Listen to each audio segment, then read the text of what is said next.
You're welcome. Thanks for joining us on this show. Today we are talking about my child's sexuality, and we'll be talking to parents. And I have with me a wonderful couple. To my left is Pastor Noel Abdullahi, and to my right is this lovely jewel, Mrs. Lucy Noel Abdullahi. Good to be here. It's good to be here too. Good to have you. Good to have you. Okay, so we're talking to parents about their child's sexuality. Mrs. Abdullahi, I would like to ask you, at what point are we supposed to educate our children about their sexuality? The topic of the child's sexuality is something that actually starts from very young. I remember I actually start from my kids about age 2-3, when they are becoming aware of themselves. You first start by letting them appreciate their body and have respect for privacy, their own privacy, letting them know our differences. Now, the foundation is actually letting them know that God made us male and female. I have girl children, and I let them know that God made man and God made woman. And the privacy for man and privacy for woman is different. The man has penis, the man has scrotum, and the female has vagina, has breast and thigh and all of that. So calling it what it is from the get-go is very crucial, and letting them know that is how God made you. Now, moving on from there to the fact that they need to police their private parts. They need to respect their privacy of their own, and also respect other people's privacy, be it their peer or adults. You don't invade an adult space. You don't enter people's room without knocking. So those are all very simple ways that you start from very early to talk about sexuality with the children from about the ages of 2-3. It's about the time I actually started talking with my kids. And by the time you do that, you would think they are not getting it. My daughter, my last daughter was so sensitive to it that to the extent that even when she's asleep, you want to take her to use the bathroom and you're trying to pull down her, she would hold her trouser up. As in, she had come to know that nobody should pull my trousers, my pajamas, nobody should pull my cloth. And she would want to slap your hand from sleep. You know? So that's as serious into our subconscious. That's as serious as it gets. Okay. So thank you very much. So at what point are we supposed to actually let our children know about sex, the act of sex, and how they are supposed to react to it? What should be their response? Talking about sex, it cuts across all age. Now, the content of the ages is now what there could be variation. Like for beginners, for young children, you let them know that sex is for husbands and wives. Sex was made by God for man and woman, for mommy and for daddy. Now that brings a consciousness in them that, okay, it is age related and it is time bound. All right? That is triggering in them already. You might think they are not noting it. They are. You also model it to them. You show them. Of course, that's not to say you have sex before you're in front of your children. No. They see mommy and daddy hug. They see daddy give mommy a peck. As they grow, right, you start unpacking those elementary lessons and repackaging them. Then when they mature, teenage years and young adults, you now start drumming the fact that every sexual behavior in its entirety is actually more or less a form of foreplay. Now, what is foreplay? Foreplay leads on to the actual act of intercourse. So they need to know from the look, from the hand holding, from the hug, from the intimate touch to kissing and necking and all of that. Young adults need to know that these are all foreplay. It doesn't just start and end on its own. It is leading on to something, and they need to be aware. All right, thank you so much, Mrs. Lucy. popularly called Noel's Jewel. Okay, so at this point, I'd like to share my personal experience. Growing up as a young girl, I was very inquisitive. Okay, so I'll ask my mom. I remember that night. It was a night when the moon outside, and I asked my mom, "Mom, how do people give birth?" I remember I was about 5 years old. The picture is in my head very clearly, and my mom said, "Well, okay, since you have asked, then it's time to know." And then she explained everything to me. She explained everything to me.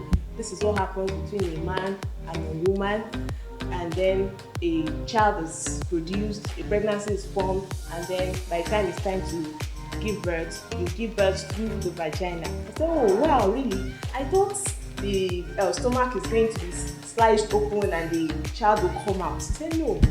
Well, it happens like that sometimes, but that's for cesarean birth. Cesarean birth, yes. But for vaginal birth, it actually comes through."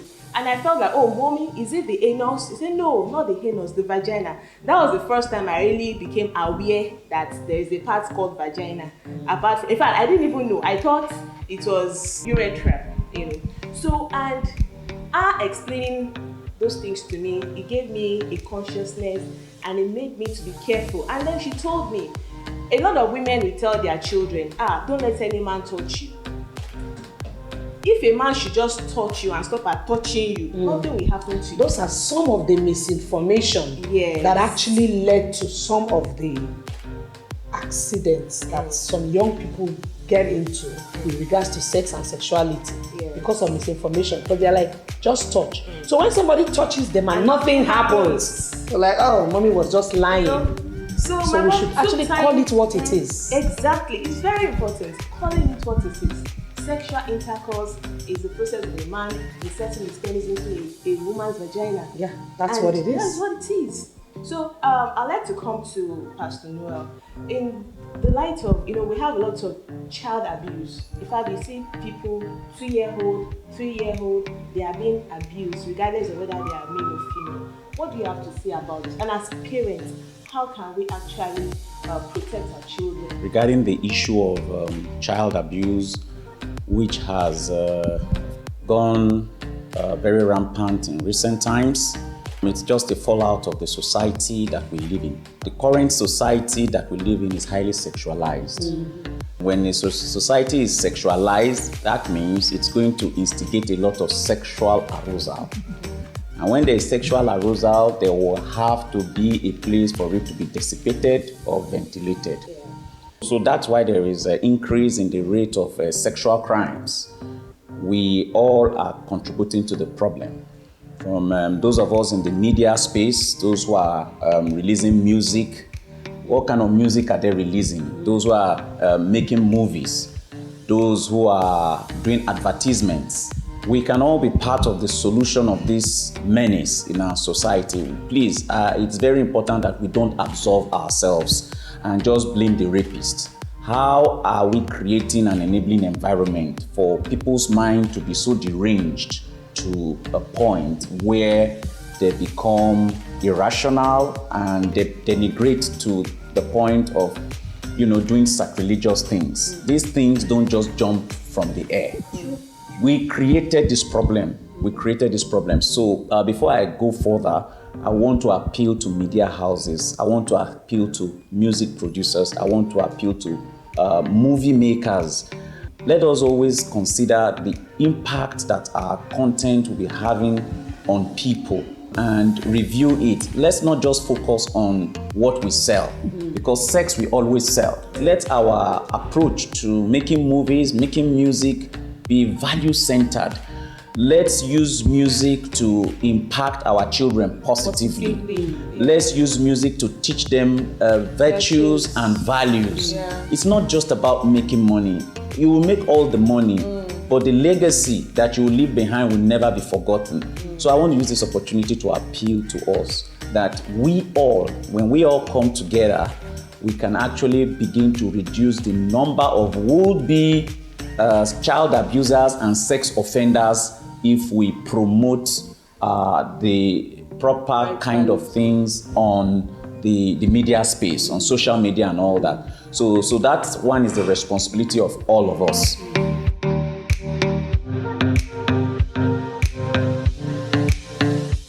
just need parents to be more vigilant. To be more vigilant, the drive to make ends meet, the drive to meet status quo is making a lot of parents to be away from home for too long. And if you're away from home for too long, you are exposing your children. The way we can really curb it is for increased vigilance and for parents to actually dedicate time, create time, sometimes sacrifice making some money so that the psychological and the spiritual dimensions of your children are protected. I think, I don't know how much money you will make that would be able to solve a child that has been damaged sexually. How much money will you make to be able to repair that child? So we all need to sit down and reorder our priorities. We need to be vigilant. We need to be present. We need to create more time to be with these children. Children, when God gave us children, they are fragile, and God's intention, because He knows they are fragile, is that they ought to be protected. And anything that you protect, it therefore means that you always have to ensure that all the necessary safeguards are in place. And the first safeguard for your children is yourself. You cannot outsource parenting. I and my wife, we used to say something to ourselves. I said, nobody can take better care of your children than yourself. Even your parents cannot take better care of your children than yourself. That's where we stand. Because when you have been with a child for a while, you will know when something goes wrong. In those days, I said when they recruit bankers, they first keep them in a place where they play with the original notes. So they master that original note so much because they spent a lot of time with it. So when they see a fake, as they are seeing it, they will know because they know the feel. So when you have spent a lot of time with your child and something is wrong, you will know from the child's behavior, from the child's composure, from the way he even greets you. Say, hey, what's wrong? And you can go ahead and probe. So we just need to give that time. Thank you. Thank you, Pastor. We need to be available for our children. We need to be present. And not just present, but presently present. What I mean is we have to be sensitive. You have to be observant. Your child, you just realize that your child is, he's just keeping to himself, and it's like, you need to probe such a child. Okay, what's going on? Some parents are too busy that even when the child is trying to tell them, Uncle Busy did this for me, they are not even caring. And then we have instances of parents that they have people living in their house. There's nothing wrong with having people in your house, but they trust these people so much that even when their children are telling them things, they ignore it. They're not supposed to ignore it. Scenario in my own home, I have a lot of adults in my home. They are not my biological children. Okay. And I try to bring that wall of difference. Yeah. Letting the children know. First of all, their comportment is very important. Yes. If you allow nudity, if you allow all sorts of things to go on in your house, like children dressing anyhow and all of that, you're already predisposing them to sexual abuse. Sure. You understand? So from the get-go, I let my children know you don't wear certain things out of your room because there are adults in the house. So don't assume, uncle this, auntie this. No, there are adults. Yes. So your privacy is your privacy, and it stays within your room alone. And then, like my daughters now, so you don't jump on uncles or men, or let them carry you on their laps or play with you. So right there in the presence of the adult, when I see those borders being crossed, I address it immediately. Correct. Regardless. Also, it boils down to the issue of values. So we have values we stand for. And I want to believe that everyone that is within my home should also know and respect those values. Yes. So without any offense, but without mincing words, I reiterate the values, both to the child and to the adult. No, this is not allowed. We don't do this. And I address it instantly. You let the children know those boundaries in their head. Because if you don't define the boundaries, they can easily be confused. And not know where something is already going wrong. When an uncle crossed the boundaries of touch and all of that, they need to know. Regardless of which, I don't tell my daughters as well as I say, your daddy cannot touch you like this. So you know that even daddy cannot, so nobody else can. Exactly. You understand? Yes. Nobody else can. Thank you very much, Yes. Mrs. Abdullah. Now, there is a lot of emphasis, and for us mothers, we like to, really teach our children, our female children especially. We teach them to protect themselves. We teach them not to be loose, to dress properly and things like that. But there seems to be less emphasis on the male child. And I like personnel to come in there. There seems to be less emphasis. People, while the girls are being taught, don't do this, no, don't sit on uncle's lap, don't do this, don't do this. The boys, they don't seem to have such kind of, teaching and upbringing. How are we supposed to train our young boys? What kind of information are we supposed to give them? How do we help them to, get a proper sexual orientation from a tender age? Okay. So from the early age, the same rules that apply to the girls is the same rules that applies to the boys. The same way you begin to make them conscious of their private parts. Oh, this is your penis, all right? This is your chest. This is your bum bum, and your bum bum, your penis is your private part. Is the private part of you that nobody should touch. No auntie should touch, no uncle should touch, and if they touch, you need to also tell them what to do. Anybody that touches, make sure you report to daddy.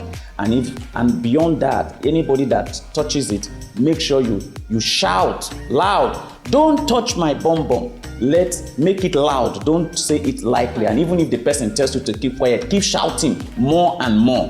We need to prepare them for extreme cases because these things exist. You keep shouting, and then as they begin to grow and they begin to mature into their adolescence and teenage years, then you need to nudge it up a little bit. You now begin to educate them. It's always good to prepare them ahead of time. So, like once a child, before he starts having his first wet dream, you ought to have been able to sense it, and you have to have, let him know that, oh, this is going to be happening to you. And that would be a very good opportunity for you to engage that male child on his sexuality, all right? So by the time he has maybe his first, what I would call wet dream, then you let him know that it is normal. Welcome to manhood. It's something to be celebrated. And then you begin to make him see the rules of engagement. It is good to make him to see how people who have not been able to manage their sexual drives, or this natural occurrence, have gotten into trouble. And let him know that this is one of the best gifts God has given to us. But this is how God intends for us to use it. It is to be used within the boundaries of marriage. You also begin to take yourself back in time, how you used to feel. Sometimes you actually just wake up with erections, and it feels like, oh man, I just wish I have a lady beside me here to have sex with. Those are feelings that we all had while growing up. We need to share our lives with them. We need to share our humanity with them. We need to share our failures with them. We need to share where we missed it with them. I mean, some of us never learned about sex from our parents. The first places we were learning about sex was from the television, and sometimes the worst kind, maybe from peers who don't also know anything. Some of the things were not true. But they also needed to show that they are big boys. Sorry to cut you. That's one of the beauty of really bringing up our children right and giving them the proper sexual orientation. By the time I was in secondary school, I was one lecturing my niece. You hear all sorts of things, but I knew what the right thing is. I had the right information. So they come to me, Queen, because youth are inquisitive, and if they don't get it from you, they will get it from others. So how are you sure that what they are getting from other people is the correct thing? So I have the privilege of understanding a lot of those things through the help of my mom and my own personal studies and all that. And I was a light to my mates, to my colleagues. In secondary school, when everybody was having boyfriends, it didn't even bother me. I didn't need a boyfriend, And so Mrs. Abdullah, I'd like to ask you, you have teenage girls. how do you help them? Because it's a lot of struggle. We've been teenagers, we've been there. So how can we help our teenage children to walk through their, sexuality and remain pure? You need to prepare them for any of those experiences ahead. I remember when I started menstruating, That I was going to my mom called me and my elder brother is just about 2 years older than me. So he called both of us. She sat us down and said, you are now a woman. If any man should sleep with you now, you will get pregnant. And he told my brother, you are also mature. If you sleep with any woman now, you're going to get her pregnant. And then she reiterated the importance of sexual purity to us and how we can live pure. Yes. I didn't have a very pleasant welcoming into womanhood with regards to menses and all of that. I had an old school mother. I love my mother. She was a wonderful woman. Sure. But that was the best she knew. Back in the days, they are shy about talking. They shy away from talking anything about sex or sexuality or about anything around that neighborhood. So I didn't really get any introduction into menstruation per se and how to handle it. But from that, I learned that no, my children were not going to have that kind of experience. So long before my daughter started menstruating, I had talked to them pleasantly about what menstruation was all about. So much so that my first daughter was looking forward to when her first period was going to come. Yeah. You understand? So it wasn't with shyness or trepidation or fear. No, it was excitement. Oh, I can't wait. Yeah. And when it came, she was excited.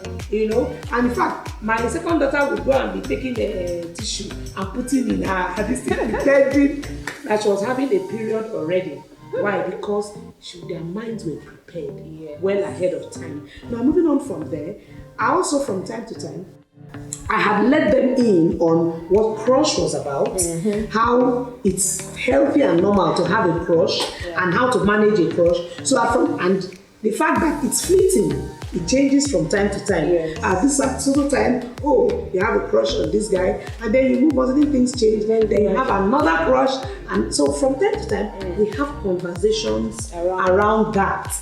And they are so at home to talk about it because the enabling environment is being created. And there's something we call in my house, girl gist. Once in a while, we have that a lot. Me and my girls. Sometimes one-on-one with each of them or all of us together.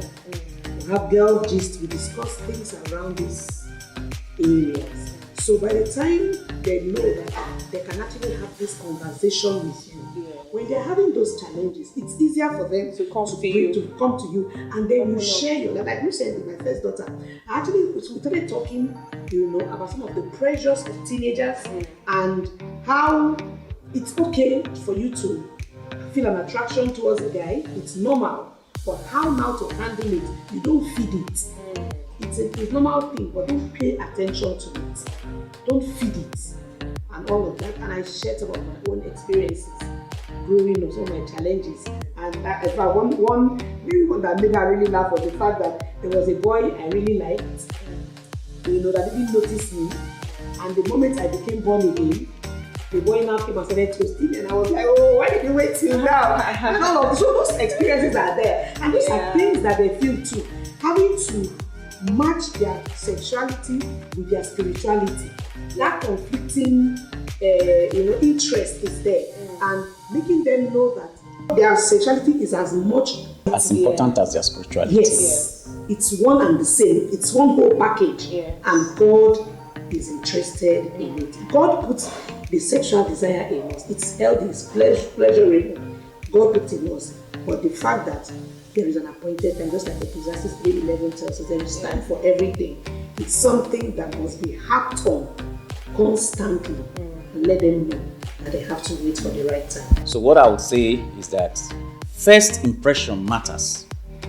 And where our children learn first about everything matters.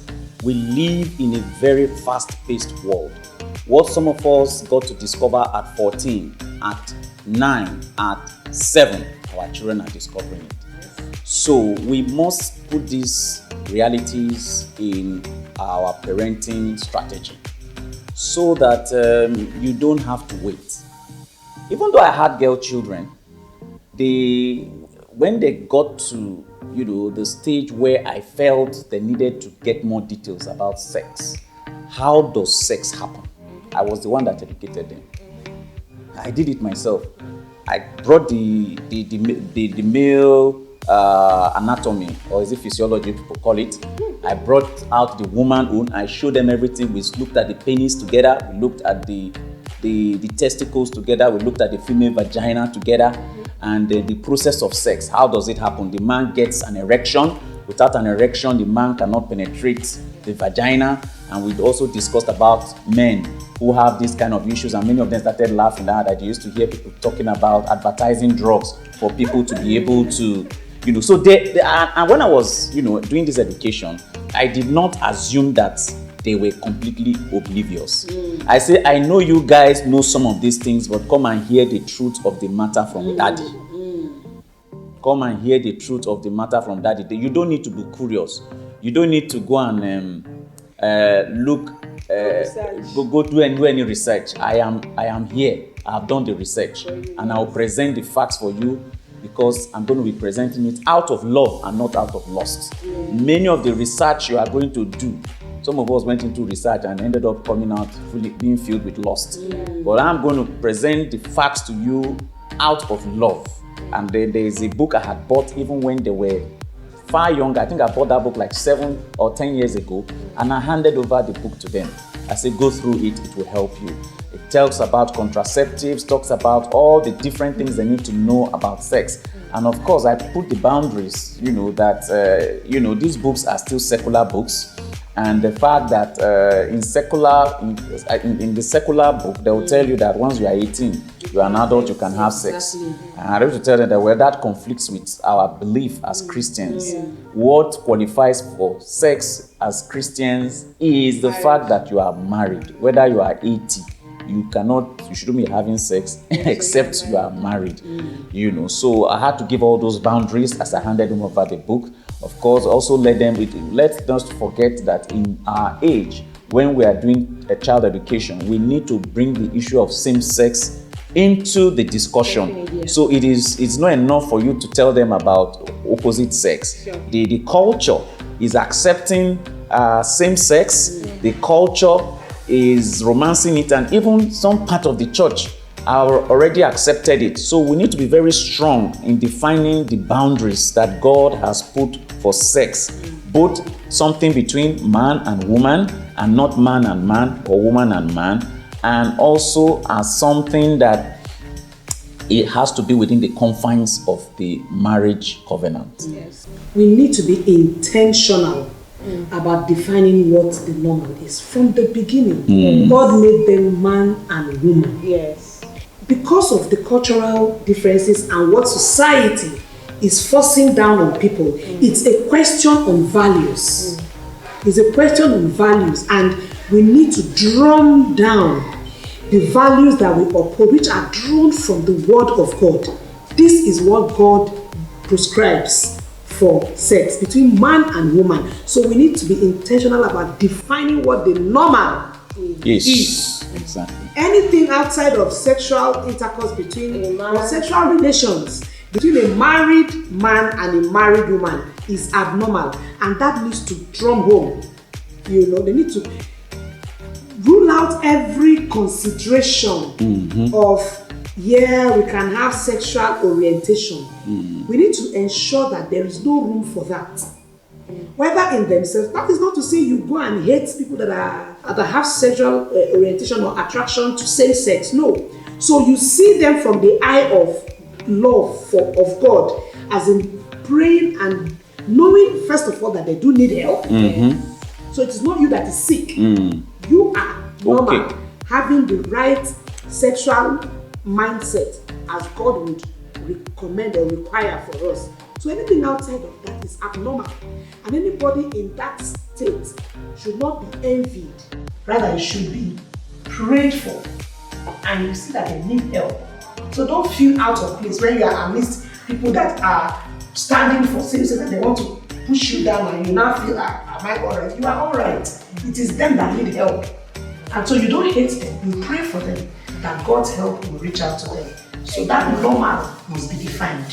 Thank you very much, Ma. Another thing that I think we need to pay attention to with regards to our teenage children is the issue of pornography and masturbation.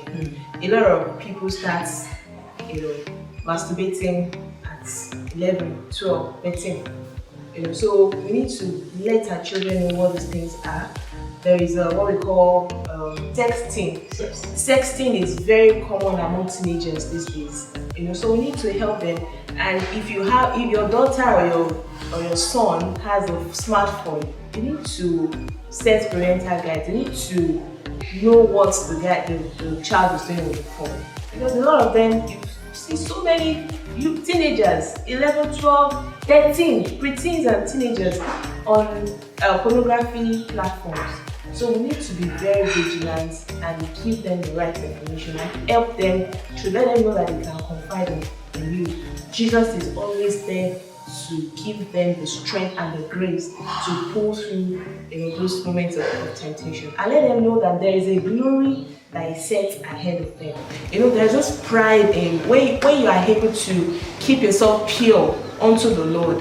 When you get married, you will feel fulfilled, you will feel satisfied, and you won't have issues. A lot of people, because of the exposures they've had as teenagers, they run into problem when they get married. They've been exposed with 5, 10 different men or women. So they are one spouse and they are looking for those things they've had in 10 men. They are looking for it in one single man. You won't kill them, right? So it's best to, keep yourself pure as a teenager. You're watching us. Keep yourself pure. God's grace is available to you. When you get married, don't worry. You will have all the fun that you want to have. This issue is inexhaustible, but we need to try to wrap it up. I like us to, personally, I like you to talk to. We've been hearing a lot of rape cases recently, and it's so disheartening. It's quite alarming. It's so painful. What can you say about that? How can we put a stop to this menace in our society? And how can we help people, that have gone through this trauma? How can we, what words of encouragement or reassurance we have for them? Some of the rape cases that we have had in recent time is disheartening. It's unfortunate that we have such things going on. So first of all, my sincere condolences and empathy to anyone who has experienced rape one way or the other. Now, when we talk of rape, we're always just thinking that it's just a man raping a woman. I have handled instances of a boy or a man raping another young boy. So rape is not just something that is just restricted to women. It's something that even men are raped. We have a lot of what we call sick people amongst us, but it does not appear that they are sick because of the fact that they are properly dressed, they are living normal lives, but somewhere in their mental states, something is not just right. I remember a very popular incident of a man called Ted Bundy. This guy was a fine lawyer, a gentleman to the core. Everybody that knew him liked him. He was a likable person. In short, his pastor could not believe all the things that were, all the crimes that were said he committed. And I want to let us know that we still have plenty of such people amongst us. And there was a gentleman called Dr. Smithson who did a research in 1976. And how he started this research was that he went to all the daily newspapers and put out an advert. If you are a rapist, please call these numbers, and every information you provide will never be used against you in the court of law. Guess what? I'm sure you will think that nobody would call that number. Well, to shock you, that phone rang 200 times, and Dr. Smithson ended up interviewing about 50 people who were rapists. So why am I bringing this story? The story is that even the rapists need help. There are so many of them that are psychopathic. So many of them have mental issues that needs to be addressed. And let's not just focus on those who are raped. Let's also look at the rapists, because if we can work on the rapists to change them and to reformat their minds, thereby reducing the number of rapists, I think it will go a long way to help the society. So some of the things that Dr. Smithson, which was published in his research, I think the title of the research was The Undetected Rapist, included a few points which I just want to share with us. And the first thing that he said is that those who rape, you could not really trace them to any background, you could not really trace them to any race, you could not really trace them to any age. That was the fallout. So it's telling you that it's not that, oh, this kind of people are people that are rapists. People that even your friends, there are friends you have that are rapists and you don't know because they look very normal. One underlying thing he said was that most people who were rapists actually started these things right from when they were young, usually from their high school days. That is one thing that was consistent. Another thing he also brought forth in that research was the fact of denial. He said most people who are rapists, if you tell them that you raped somebody, they will always tell you, no, they didn't rape. But if you tell them that, did you actually have non-consensual sex with the person, they will agree to that. So there is somewhere in their head that this thing is not as serious as people are saying it.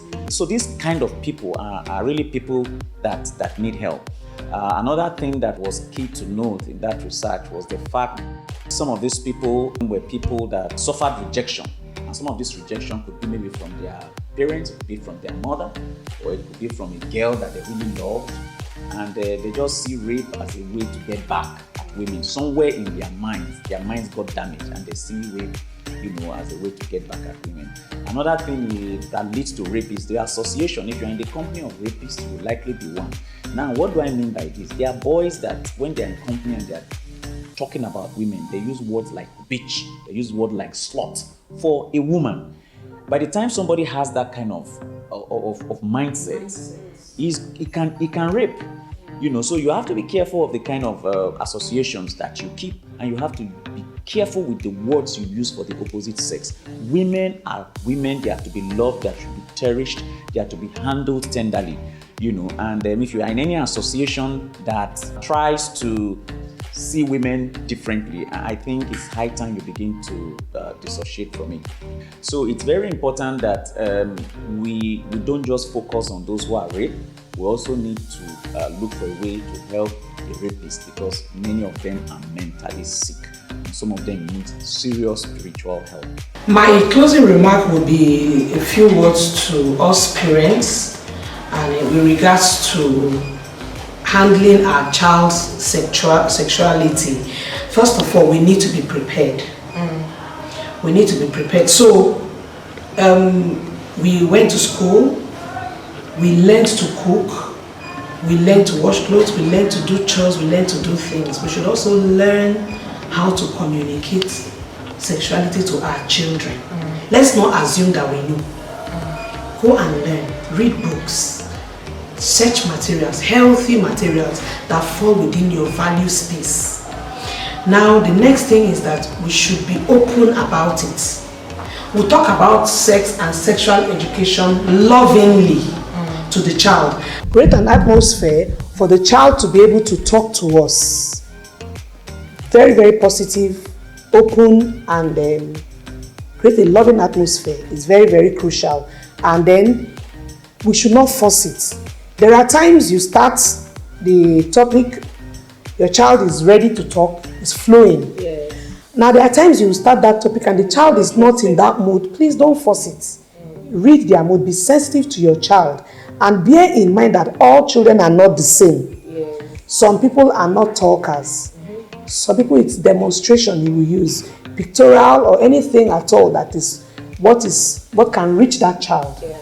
It has to be, individualized. Sure. Sexual education has to be individualized. In pharmacy, we call it individualized therapy. It's not one size fits all. Sure. And that also should be at the back of our minds when we talk about sexual education or discussing our child's sexual sexuality. The next thing is about being intentional in defining the normal. I had talked about that before, but I'm reiterating it again because that is really crucial. The society is confused. So you take every opportunity as a learning, teaching moment or a learning moment. Issues of culture and all of. I remembered one time in 2015 or thereabout, we were in the US with the children. We went to Disneyland. Of course, different society, different culture, so many things are acceptable and okay there. And round across, we saw the kind of dressing. People were almost naked on the way. And now, issue of sexuality, it boils down to even how you dress. Sure. If you are not able to conceal and dress well, you are already predisposing yourself to sexual abuse or making yourself a sex item. So those are some of the lessons and values we're drumming into our children from very young. And we noticed that ladies, summertime, some people could almost go naked on the road because they say they are hot. Yeah. And you saw that, my husband and I saw that as a learning moment to teach something to the children. And I said, what did you notice about the dressing around this environment? Bomb shorts, tank top, singlet, almost naked, and all of that. And we used that as an opportunity to drum home on proper dressing and respect for their body and all of that. So be intentional about defining the normal, every point in time, and it changes. And then the next point again I want to leave with the parents is we need to be sex positive. Don't talk about sex from negativity. Don't talk about sex as if it's something obscene, something bad, something that should not be talked about. No, talk about sex and sexuality with pleasure, with positivity. That sex is good. God made it so. And sex is pleasurable. God made it so. But then you introduce the element of timing, which is very crucial and age dependent. So these are some background thoughts I thought to share with parents. It's unfortunate that the incident that happened in Nigeria, somewhere in Benin, the last couple of weeks happened. My sincere condolences to the parents of the deceased. But for our young ladies and young men out there, they always say this, that opportunity is being in the right place at the right time. Okay, so when you are in the wrong place at the right time, you create opportunity for another person, because you are now being in the right place at the right time for the rapist. There are environments that these kind of things can happen. So my advice to all of us is, let us know that we are vulnerable. Let us know that predators exist. Don't go to a place alone, even if it is a church or a mosque. A place where somebody can just come in and close in on you and do harm to you. Please avoid such places. So it's always good for you to be at the right place and also at the right time. Another thing is, don't be at the wrong place at the wrong time. So there are some places that are even wrong in themselves. When you go to a place, exactly, you go to a clubhouse where people are taking drugs and taking alcohol, all things are possible. You can easily be raped. So the wisdom there is, be at the right place at the right time, and don't forget that you are vulnerable. Whenever you go to any environment, just look around, be vigilant, and I know that this will go a long way, at least to help you. Thank you. Wow, what a wonderful moment. Thank you so much, Pastor Noor and Mrs. Isinga Abdullahi. It's been wonderful chatting with you on this topic. And for our viewers, I'd like to thank you for watching till the end. If you are a teenager or a young adult and you are struggling with some of those issues, with your sexuality and all that, you can reach out to us. There is a link to a 10 tips I did on how you can handle your sexuality as a teenager or as a single.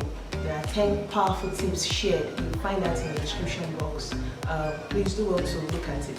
And if you are still struggling and you want to remain told, you need help, kindly reach out to us. If you're also a parent watching us and you need help on how you can help your children, by God's grace, we'll be here to support you all the way. You can reach us to us as well. Thank you so much. It's been wonderful. Thank you so much for joining us on this show. God bless you. See you next time.